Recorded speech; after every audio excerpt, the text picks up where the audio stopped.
നിങ്ങളുടെ favourite shows ഇനി ഒരിക്കലും മിസ്സാവില്ല. ഇപ്പോൾ C5 കാണും നിങ്ങളുടെ ഫേവറേറ്റ് ഷോസ് തികച്ചും സൗജന്യമായി. നീ കാരണം ഇവൾക്ക് ഇങ്ങനെയൊക്കെ സംഭവിക്കുന്നേ. എന്താ മുത്തശ്ശി പറയുന്നത്? ഞാൻ എന്ത് ചെയ്തിട്ടാ? നിന്നോട് പോകാനല്ലേ പറഞ്ഞേ? എഴുന്നേറ്റ് പോടി. മുത്തശ്ശി, അമ്മ. അതെ, അവസാനം അച്ഛൻ ഇതിനകത്ത് ഇടപെടും കേട്ടോ. അതാ ഇനി സംഭവിക്കാൻ പോകുന്നത്. എടാ, കല്യാണം കഴിച്ചുള്ള കുറച്ച് നാളുകളാ ഭാര്യാഭർത്തൃ ബന്ധത്തിലെ ഏറ്റവും സന്തോഷമുള്ള നാള്. ആ സന്തോഷം ഇല്ലാതാക്കണ്ടടാ. നല്ല അർത്ഥത്തിലാ ഈ പറയുന്നേ. ആഗ്രഹം ഇല്ലാന്ന് അവള് പറഞ്ഞാലും ഉള്ളിന്റെ ഉള്ളില് കാണില്ലേ ഒരു പെൺകൊച്ചല്ലേടാ അത്. ഓ, മുത്തശ്ശിയുടെയും അമ്മയുടെയും സ്പീഡ് ആക്ഷൻ ആണല്ലോ. ആ ശരി, ഇപ്പൊ പോവാം.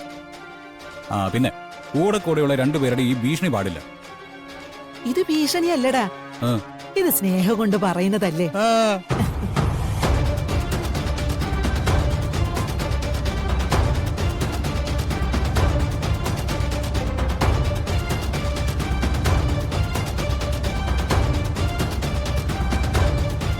പുറത്ത് പോയി അവസാനം രണ്ടും കൂടി സ്നേഹത്തിലാവോ? അവർക്ക് ഒരുമിച്ച് നിൽക്കാൻ ശരിക്കും സമയം കിട്ടുക വേണ്ടത്. അതാവുമ്പോ അവൾക്ക് പറയാനുള്ളത് അവള് കൃത്യമായിട്ട് പറയുക തന്നെ ചെയ്യും. അവന്റെ നിലപാട് അവനും പറയും. തമ്മി തല്ലാൻ ആവശ്യമായ സമയം അനുവദിച്ചു കൊടുക്കാന്നുള്ളത് നമ്മുടെ ഉത്തരവാദിത്തമല്ലേ? നമ്മള് വിചാരിക്കുന്ന പോലെ നടന്നാ മതി. നമ്മൾ വിചാരിച്ചതിന് മുകളിൽ നടക്കും. അവളെ പുറത്തു കൊണ്ടുപോകാൻ പറഞ്ഞപ്പോ വരുൺ പറഞ്ഞതൊക്കെ ചെറിയമ്മ കേട്ടതല്ലേ?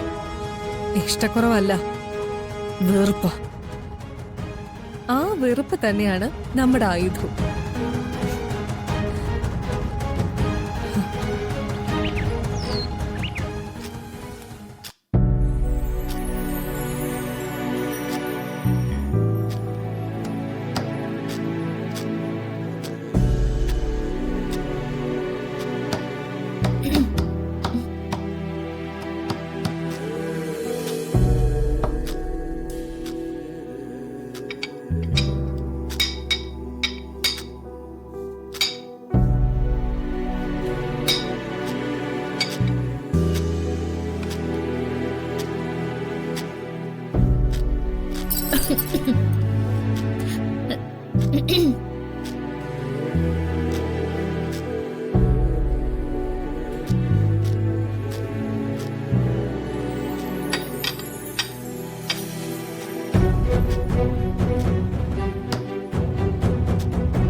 യശോദേ, യശോദേ, യശോദേ, യശോദേ, എടി കണ്ണു തുറക്കാൻ.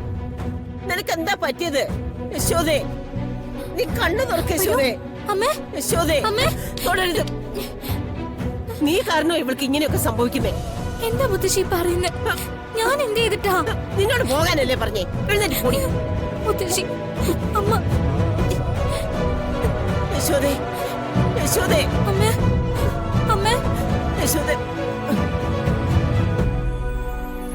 ഇതിപ്പോ കൂടെ ഉണ്ടല്ലോ. ഇതിങ്ങനെ വെച്ചോണ്ടിരുന്നിട്ട് എന്താ? ഞാൻ ദേവനെ വിളിച്ച് പെട്ടെന്ന് ഇങ്ങോട്ട് വരാൻ പറയാം. ആശുപത്രി പോകാതെ തരവില്ല. വേണ്ടമ്മേ, എനിക്കിപ്പോ ഒന്നുമില്ല എന്ന് പറഞ്ഞിട്ട് എന്തെങ്കിലും പറ്റിക്കഴിഞ്ഞിട്ട് പറഞ്ഞിട്ട് കാര്യമുണ്ടോ? എവിടെയെങ്കിലും തലയടിച്ചാ വീഴുന്നെങ്കിലോ? അമ്മ എന്നെ നിർബന്ധിക്കണ്ട. ഞാൻ ഒരു ഹോസ്പിറ്റലിലേക്കും വരില്ല. അമ്മ, അമ്മ എന്താ ഈ പറയുന്നത്? അമ്മ, ഞാൻ നിന്നോട് പറഞ്ഞില്ലടി പോകാൻ. മുത്തശ്ശി മിണ്ടാതിരിക്കെ. ഞാൻ എന്റെ അമ്മയോട് സംസാരിക്കണ്ട.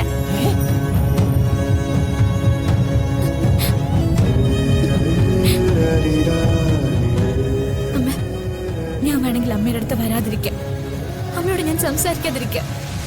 പക്ഷെ അതിനുവേണ്ടി അമ്മ ഇങ്ങനെ സ്വന്തം ശരീരം വേദനിപ്പിക്കരുത്.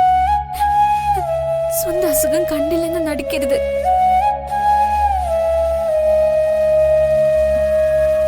അമ്മ, അമ്മ ഇപ്പൊ എന്റെ കൂടെ ഡോക്ടറെ കാണാൻ വരണം. അതിനമ്മയ്ക്ക് സമ്മതം ഇല്ലെങ്കിൽ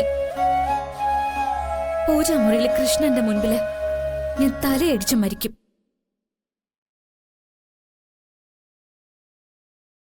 ഞാൻ സത്യം അമ്മ പറയുന്നത്. അമ്മയും അച്ഛനും കൂടി ദാനം തന്ന ഈ ജീവിതം അങ്ങനെയെങ്കിലും നിങ്ങൾക്കൊരു ഉപകാരമാവട്ടെ. അമ്മ, എനിക്ക് മരിക്കാൻ ബുദ്ധിമുട്ടൊന്നുമില്ല. ഞാൻ ഒരുപാട് സ്വപ്നങ്ങളൊന്നും കൂട്ടി വച്ചിട്ടുമില്ല. അമ്മ എന്നെ നിഷേധിച്ചാ പിന്നെ എനിക്ക് എന്തിനാ ഈ ജീവൻ? ഇപ്പൊ തന്നെ ഞാനിത് തീർത്തുതരാം. മോളെ,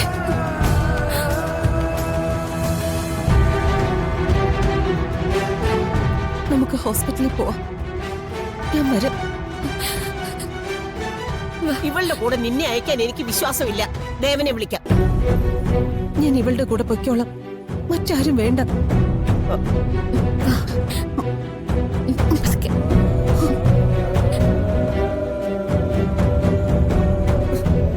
എന്തു മറിമായം! ഇവളുമാരൊക്കെ എന്താ ഇങ്ങനെ ആയിപ്പോയത്?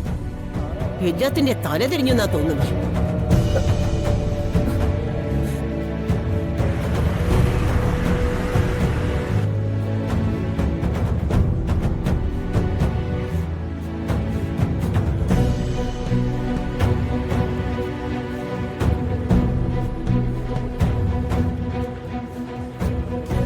പ്രഷർ വേരിയേഷൻ ആണ്.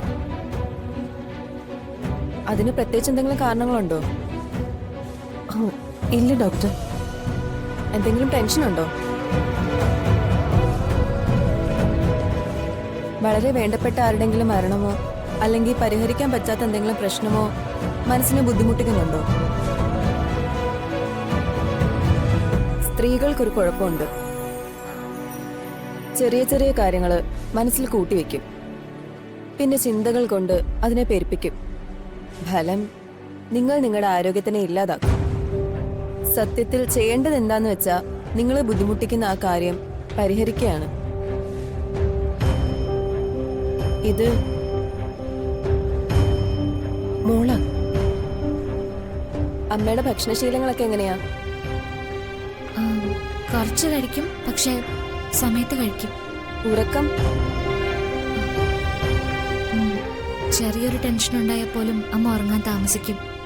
ഓക്കെ, തൽക്കാലം ഞാനൊരു 1 വീക്കിന് മരുന്ന് തരാം. അത് കഴിക്കാം. ഒപ്പം മനസ്സിലുള്ള ടെൻഷൻ എന്താണോ അത് കുടുംബാംഗങ്ങളോട് പറഞ്ഞ് പ്രാർത്ഥന പോലുള്ള മെഡിറ്റേഷനിലൂടെ പരിഹരിക്കുക. ഒരു 1 വീക്ക് കഴിഞ്ഞിട്ടും ഈ കണ്ടീഷനിൽ വ്യത്യാസമൊന്നും ഇല്ലെങ്കിൽ ഒന്നുകൂടെ വന്ന് കാണുക. സിസ്റ്റർ.